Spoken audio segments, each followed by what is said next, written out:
Head kolleegid, austatud Riigikogu, tähelepanu! Alustame Riigikogu täiskogu I istungjärgu 3. töönädala teisipäevase istungiga. Kõigepealt eelnõude ja arupärimiste üleandmine. Lugupeetud kolleegid, kas te soovite üle anda eelnõusid või arupärimisi? Ja kolleeg Märt Sults, palun!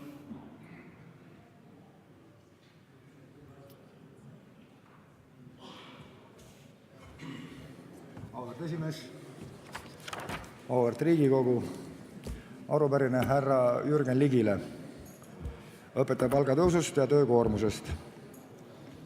Valimiseelsel perioodil räägiti väga palju õpetajate palkadest. Jaanuaris 2015 lubati õpetaja palkade alammääraks 900 eurot.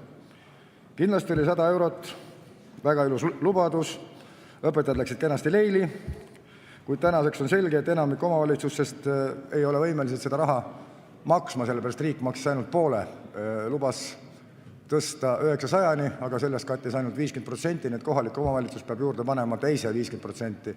Nii et põhimõtteliselt see on suur auk kohalike omavalitsuste eelarvesse ja paljud kohalikud omavalitsused peavad organiseerima ja reorganiseerima oma koole. Ja reorganiseerimine tähendab seda, et kas koolid pannakse kinni või siis valitsus väldib seda sõna nagu õpetajate vallandamine.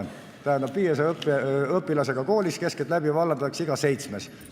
Nii et meie tõstame oma haridustaset väga korralikult, et töötute haridustase, keskmine haridustase tõuseb, kuna reeglina õpetajad on kõrgema haridusega, nii et igatepidi vaadates PISA testi, meie toetame hästi kõvasti noori inimesi ja johtuvalt sellest tulevad küsimused. Millal makstakse riigi poolt lubatud õpetajate palgatõusuks linnadele ja valdadele sotsiaalrahadest ja sihtotstarbeliselt eraldatava vahendite välja kogu ulatuses? Ja veel üks küsimus siia juurde, küsimusi kokku on 7. Kuidas defineeritakse mõiste õpetajate täisametikoht ning millisest tööülesanded on sinna sisse kirjutatud? Täisametikoht, õpetajate töö on võrdsustatud treialite tööga. Kellast kellani, minutist minutisse, see on, sinna käib 3 punkti. Tähendab, me oleme soliidne seltskond, me ei räägi rumalate sõnadega. Aitäh teile!